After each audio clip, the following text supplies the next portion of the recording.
আন্তরিক শুভেচ্ছা এবং অভিনন্দন। আজকে আপনাদেরকে ভিটামিন ডি নিয়ে কিছু কথা বলব।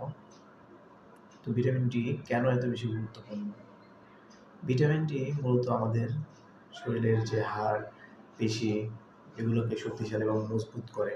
এছাড়াও ভিটামিন ডি এর মাধ্যমে আমাদের যে শারীরিক দুর্বলতা এটাও অনেকাংশেই দূর হয়ে থাকে। তো ভিটামিন ডি এর ঘাটতির কারণে কি সমস্যা হয়ে থাকে? ঘাটতির কারণে যেমন হাড় জোড়ায় ব্যথা, শরীর দুর্বলতা, কোনো কাজ করতে ইচ্ছা না করা এবং সবসময় যে একটু দুর্বল লাগা, মুড খারাপ থাকা, যে মুড দুর্বল, বিভিন্ন ধরনের এই ধরনের সমস্যাগুলো হয়ে থাকে। তো এটা থেকে আমাদের পরিত্রাণের সহজ উপায় কি?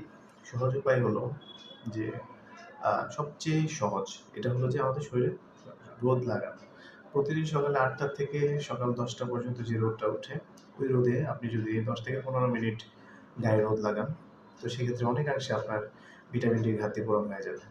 এছাড়া মাছের মাছ, তারপর হলো আ যেমন আ মুরগির মাংস, এছাড়া হলো যে আ আ মুরগির ডিমের যে কুসুমে প্রচুর পরিমাণে ভিটামিন ডি বিদ্যমান থাকে।